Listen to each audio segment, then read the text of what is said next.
एक गांव में एक साधारण किसान रहता था। उस किसान के 4 बेटे थे जो धीरे धीरे बड़े हो रहे थे। किसान के 3 बेटे बहुत समझदार और चतुर थे, लेकिन सबसे छोटा बेटा थोड़ा भोला और कम अक्ल वाला था। हालांकि उसमें एक खासियत थी, जितना वह दिमाग से सीधा था उतना ही वह शरीर से मजबूत और बलवान था। एक दिन किसान ने सोचा, मेरे तीनों बड़े बेटे तो अपने हुनर से कहीं न कहीं अपना गुजारा कर लेंगे, लेकिन यह मेरा छोटा बेटा तो नादान है। इसका भविष्य मुझे चिंता में डाल देता है। काफी सोच विचार के बाद किसान ने तय किया, क्यों न इसे पहलवानी सिखा दूं। वैसे भी इसका शरीर ताकतवर है, यही इसका रास्ता बन सकता है। फिर किसान ने अपने छोटे बेटे को अखाड़े में भेजना शुरू किया। उसे पौष्टिक भोजन और बढ़िया खुराक दी जाने लगी। धीरे धीरे वह युवक एक ताकतवर और प्रसिद्ध पहलवान बन गया। समय यूं ही बीतता गया। कुछ वर्षों बाद किसान ने अपने तीनों बड़े बेटों के विवाह कर दिए। जब घर में तीनों बहुएं आईं तो उन्होंने देखा कि छोटा देवर तो दिन भर आराम करता है, खाता है और अखाड़े में खेलता है, जबकि उनके पति खेतों और कामों में मेहनत करते हैं। वे मन ही मन सोचने लगीं, ये देवर तो बिना काम किए मजे में जी रहा है, हमें भी अलग रहना चाहिए। धीरे धीरे घर में कलह बढ़ी और तीनों बहुओं ने अलग होने का विवाद खड़ा कर दिया। किसान ने सोचा, अब तो छोटे बेटे की भी शादी कर देनी चाहिए ताकि सबका जीवन व्यवस्थित हो जाए। इस तरह उसने छोटे बेटे का विवाह भी कर दिया। संयोग से पहलवान की पत्नी बहुत सुंदर और बुद्धिमान स्त्री निकली। उसका सौंदर्य पूरे इलाके में चर्चित था। फिर कुछ समय बाद किसान ने अपने चारों बेटों को अलग अलग कर दिया ताकि घर में शांति बनी रहे। अब बड़े तीनों बेटे अपनी समझदारी से अच्छी कमाई करने लगे, लेकिन छोटा बेटा जो बस खाना और कुश्ती करना जानता था, जल्दी ही आर्थिक परेशानी में पड़ गया। जब घर के खर्च पूरे न हो पाए तो उसकी पत्नी उससे झगड़ने लगी। वह बोली, तुम दिन भर बैठे रहते हो, कोई काम नहीं करते, और फिर भी तुम्हें खाने में हर चीज बढ़िया चाहिए। ऐसे घर कैसे चलेगा। अब दोनों के बीच रोज कहासुनी होने लगी, लेकिन पत्नी बहुत समझदार थी। एक दिन उसने सोचा और बोली, तुम राजा के पास जाओ और उनसे कहो, हेलो दोस्तों, कहानी तो हम आपके लिए रोज लेके आते हैं नई नई, तो कृपया बेल आइकन सब्सक्राइब करना ना भूलें कि तुम्हें किसी काम की जरूरत है। पहलवान हैरान होकर बोला, मुझे तो कोई काम करना आता ही नहीं, मैं बस खा सकता हूँ और कुश्ती लड़ सकता हूँ। राजा मुझे नौकरी कैसे देंगे, और अगर मिल भी गई तो मैं करूंगा क्या। पत्नी मुस्कुराई और बोली, वह सब तुम मुझ पर छोड़ दो, जैसा मैं कहूं तुम वैसा ही करो। तुम महाराज के दरबार में जाओ और कहना कि तुम्हें लखटकिया की नौकरी चाहिए, लेकिन ध्यान रखना, यह मत बताना कि तुम्हें कोई काम नहीं आता। पत्नी की बात सुनकर पहलवान थोड़ी झिझक के साथ तैयार हुआ। उसने पत्नी को प्रणाम किया और उदास मन से राजमहल की ओर चल पड़ा। जब वह राजा के दरबार में पहुंचा तो राजा ने देखा कि एक लंबा चौड़ा तगड़ा और बलवान युवक उसके सामने खड़ा है। राजा ने उत्सुकता से पूछा, कहो वीर, किस काम से आए हो। पहलवान बोला, महाराज, मैं आपके राज्य में नौकरी चाहता हूँ। राजा मुस्कुराते हुए बोले, ठीक है, पर बताओ तो सही, तुम कौन सा काम कर सकते हो। पहलवान ने गर्व से कहा, महाराज, मैं वही काम कर सकता हूँ जो आपके पूरे राज्य में कोई और नहीं कर पाए। बस इसके बदले में मैं 1 लाख रुपए का वेतन चाहता हूँ। राजा ने हंसते हुए कहा, तो तुम हमारे राज्य के लखटकिया बनना चाहते हो। पहलवान बोला, जी हाँ महाराज। राजा ने अपने मंत्रियों की ओर देखा और कहा, देखो, क्या हमारे राज्य में पहले कभी किसी राजा ने किसी लखटकिया को नौकरी पर रखा है। मंत्री ने पुराने दस्तावेजों को देखा और बोला, महाराज, आपके दादाजी ने भी एक बार एक लखटकिया को अपने दरबार में रखा था। राजा ने मुस्कुराते हुए कहा, तो फिर यह परंपरा आगे बढ़ानी ही चाहिए। आज से यह वीर भी हमारे दरबार का लखटकिया होगा। राजा ने पहलवान को नौकरी पर रख लिया और कहा, जब हमें तुम्हारी जरूरत होगी हम तुम्हें बुलवाएंगे, तब तक तुम हमारे अतिथि गृह में ठहर सकते हो। अब पहलवान राजमहल के मेहमान की तरह आरामदायक जीवन जीने लगा। उसे हर महीने 1 लाख का वेतन मिलता था। वह सुबह अखाड़े में कुश्ती करता, दिन में घूमता और रात को चैन की नींद सो जाता। कुछ महीनों बाद एक दिन राजा ने कहा, लखटकिया, तुम बहुत दिनों से अपने घर नहीं गए, थोड़ा अपने घर होकर आओ, और हाँ, हम भी तुम्हारे साथ चलेंगे। हम देखना चाहते हैं कि तुम्हारा घर कैसा है। राजा की बात सुनकर पहलवान ने सिर झुकाकर कहा, जैसा आदेश महाराज। फिर वह राजा और मंत्री को लेकर अपने गांव पहुंच गया। जब उसकी पत्नी ने देखा कि स्वयं राजा और मंत्री उसके घर आए हैं तो उसने बड़ी श्रद्धा और विनम्रता से उनका स्वागत किया। वह रसोई में गई और स्वादिष्ट व्यंजन बनाकर सबके सामने परोसे। भोजन के दौरान राजा की नजर पहलवान की पत्नी पर पड़ी। वह स्त्री इतनी अद्भुत रूपवती और सौम्य थी कि राजा की रानी भी उसके सामने फीकी लग रही थी।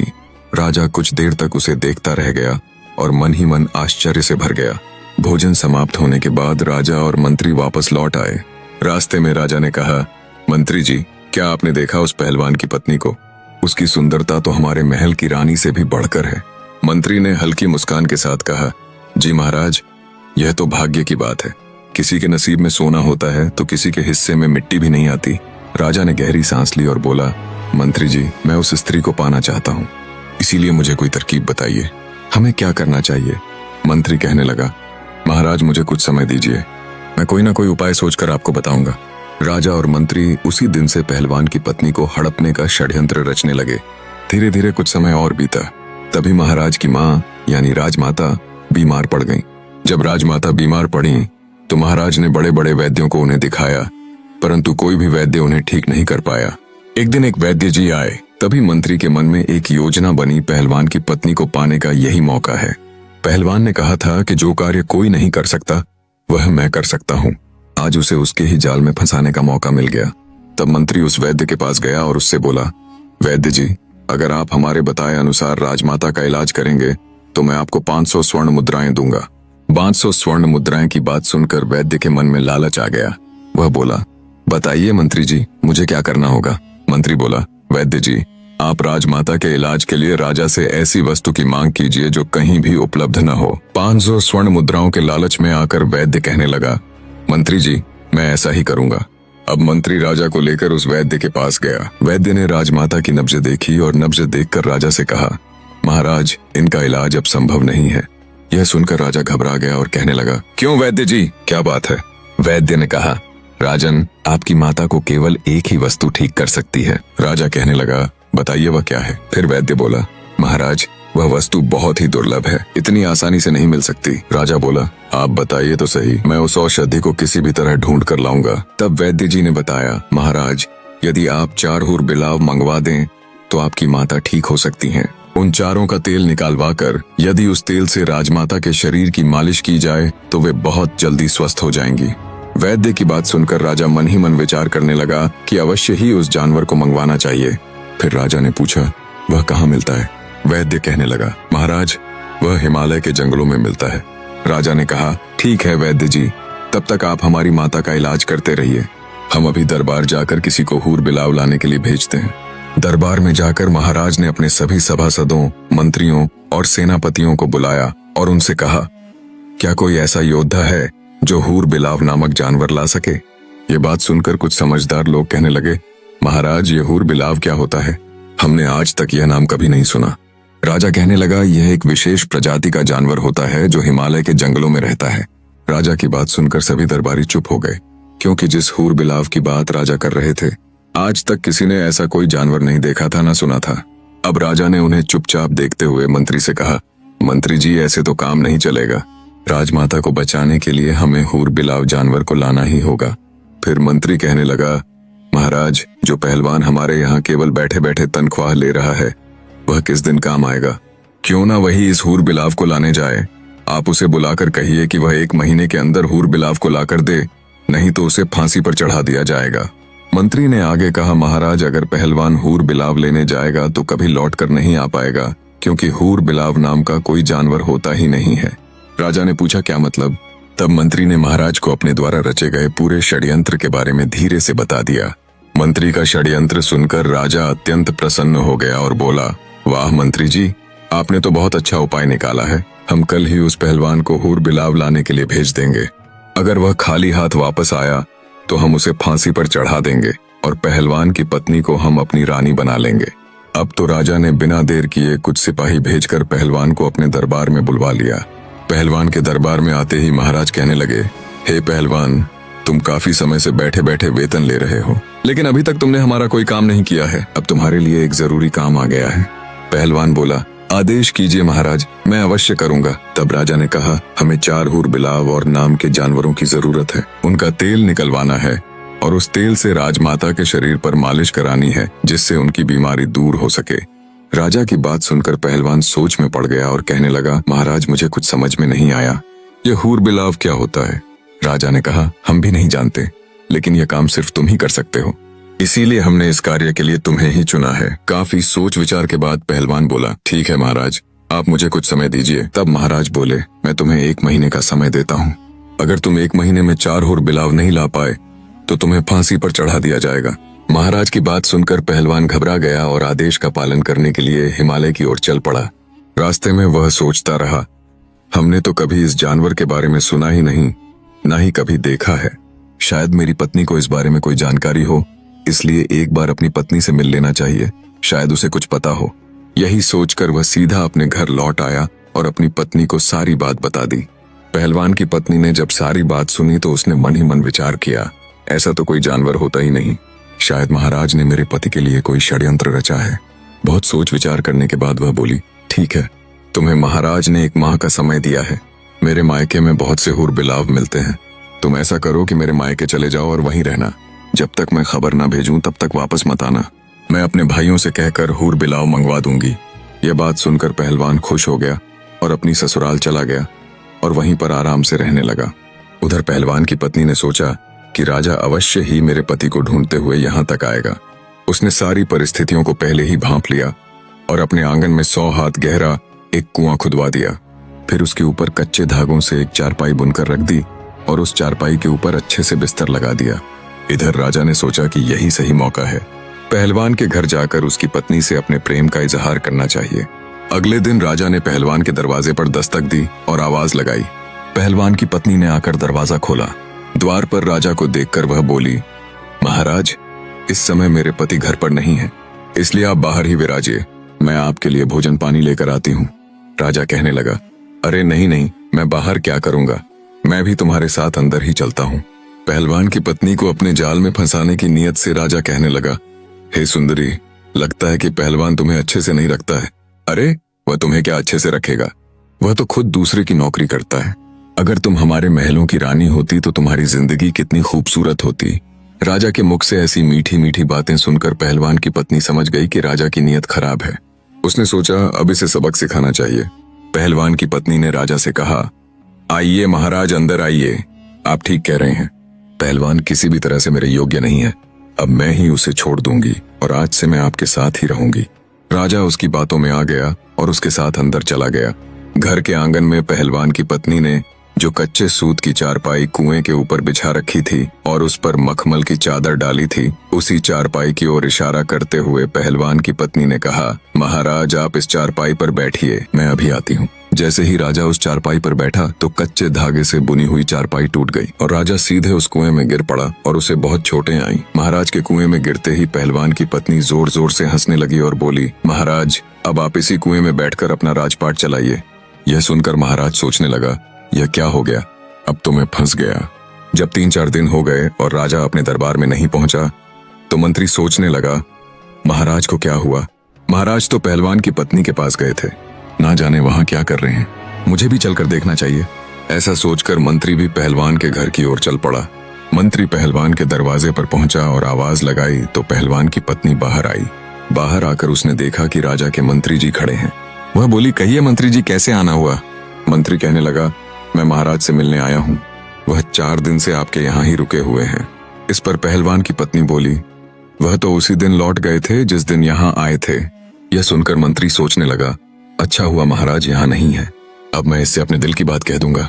मंत्री बोला, मैं इसलिए आया हूँ कि मैं तुम्हें बता दूं कि देखो पहलवान तो अब मर ही जाएगा, वह जीवित नहीं रहेगा क्योंकि वह हिमालय के जंगलों में गया है। तुम कहाँ अकेली यहाँ रहोगी, इसलिए तुम मेरे साथ चलो, मैं तुम्हें महाराज के महल में रख लूंगा। पहलवान की पत्नी ने जब मंत्री की बात सुनी तो वह मंत्री के इरादे समझ गई। उसने फिर से दिमाग से काम लिया और कहने लगी, आप मेरे साथ अंदर बैठिए। इस प्रकार पहलवान की पत्नी मंत्री को बुलाकर अंदर ले गई और उसी चारपाई पर बैठने को कहा। मंत्री जैसे ही चारपाई पर बैठा तो वह भी सीधे कुएं में गिर पड़ा।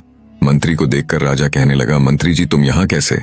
तब मंत्री ने कहा, महाराज आप यहाँ कैसे। राजा ने जवाब दिया कि मैं पहलवान की पत्नी की खुशामद में हूँ, अब तू भी आ गया है तो और भी अच्छा हुआ। इस प्रकार राजा और मंत्री कुएं के अंदर फंस जाते हैं। 2-4 दिन बीतने पर राजा के सेनापति ने विचार किया कि राजा को ढूंढने के लिए मंत्री भी पहलवान के घर गया था, वह भी लौटकर अभी तक नहीं आया। मुझे भी चलकर देखना चाहिए कि उनके साथ आखिर क्या हुआ है। वह कहीं पहलवान की पत्नी के पास ही तो नहीं रुक गए, ना जाने दोनों वहां क्या कर रहे हैं। यह विचार करके सेनापति भी पहलवान के घर की ओर चल देता है। सेनापति जब शाम होने पर पहलवान के घर पहुंचता है तो वह भी पहलवान की सुंदर पत्नी को देखकर अपनी नीयत खराब कर लेता है। पहलवान की पत्नी सेनापति को भी अपने घर के अंदर ले जाती है और उसी खाट पर बैठने को कहती है। जैसे ही सेनापति खाट पर बैठा, वह भी नीचे कुएं में गिर गया, जहाँ राजा और मंत्री पहले से ही पड़े हुए थे। जब राजा और मंत्री ने सेनापति को देखा तो कहने लगे, सेनापति तुम भी यहाँ आ गए। सेनापति बोला, अरे महाराज आप भी यहीं हैं, मैं तो आपको ही ढूंढने आया था। राजा बोला, तुमने मुझे ढूंढ लिया, अब पड़े रहो। अब वे सोचने लगे कि कहाँ फंस गए। वह तो पहलवान की पत्नी को लेने आए थे और उल्टे उनकी ही जान के लाले पड़ गए। अगले दिन राजा के कोतवाल ने मन में विचार किया कि मैं भी चलकर देखता हूँ कि महाराज, मंत्री और सेनापति अब तक क्यों नहीं लौटे। जो भी पहलवान की पत्नी के पास जाता है वह लौट कर क्यों नहीं आता है। यही विचार करके कोतवाल भी पहलवान के घर की ओर चल देता है। कोतवाल भी उसी प्रकार उस कुएं में पहुंच जाता है जहां राजा, मंत्री और सेनापति पहले से ही विराजमान थे। यह देखकर राजा कहने लगा, कोतवाल जी आप भी यहाँ आ गए। कोतवाल ने भी पूछा, राजा साहब आप यहाँ क्या कर रहे हैं। राजा बोला, वही कर रहा हूँ जो आप यहाँ करने आए थे, अब पड़े रहो इसी में। दोस्तों, 100 हाथ गहरे कुएं में गिरने से सभी को बहुत चोटें आई थी। कोई लंगड़ा हो गया था, कोई लूला, किसी का चेहरा बिगड़ गया था तो किसी की आंख चली गई थी। पहलवान की पत्नी रस्सी के सहारे थोड़ा बहुत भोजन और पानी उन लोगों तक पहुंचा देती थी ताकि वे जीवित रह सकें। इस प्रकार राजा और उसके साथियों को कुएं में पड़े पड़े लगभग 15 दिन बीत गए। अब तो चारों उस कुएं में पड़े पड़े बीमार पड़ने लगे। अब राजा मन ही मन सोचने लगा कि यहाँ से कैसे निकला जाए। अब वे बहुत दुखी हो गए थे। उन्होंने आपस में सलाह की कि किसी तरह पहलवान की पत्नी से गिड़गिड़ाकर माफी मांगकर बाहर निकलना चाहिए, बाद में हम इसे इसके किए की सजा जरूर देंगे। यही सोचकर राजा ने पहलवान की पत्नी को आवाज लगाई और माफी मांगते हुए कहने लगा, हमें माफ कर दो और हमें यहाँ से बाहर निकाल दो। पहलवान की पत्नी जानती थी कि अगर इन लोगों को यहाँ से ऐसे ही जाने दिया तो वे अवश्य ही हमसे बदला लेने के बारे में सोचेंगे और हमारा जीना मुश्किल कर देंगे। इसीलिए उसने अपने मन में एक नई योजना बनाई और महाराज से कहा, महाराज मैं आप लोगों को बाहर निकाल तो दूंगी और महल भी जाने दूंगी, लेकिन मेरी एक शर्त है कि जिस तरह मैं आप लोगों को यहाँ से भेजूंगी वैसे ही आप लोग यहाँ से जाएंगे। महाराज और उनके साथी उसकी शर्त मानने को तैयार हो जाते हैं। तब पहलवान की पत्नी कहती है, तो ठीक है, आप 2 दिन का इंतजार और करिए, तीसरे दिन हम आपको आपके महल तक स्वयं पहुंचा देंगे। यह सुनकर राजा और उसके साथी बहुत खुश हो गए। इधर पहलवान की पत्नी ने अपने जेठ के बच्चों को आदेश दिया, आप लोग कुछ पक्षियों के पंखों की व्यवस्था करो, चिड़िया, कबूतर, मोर और अन्य सभी पक्षियों के ज्यादा से ज्यादा पंख लेकर आओ और एक कमरे में उन पंखों को भर दो। उसके तीनों जेठों के पुत्र ने 2 दिन में ही वह कमरा पंखों से भर दिया।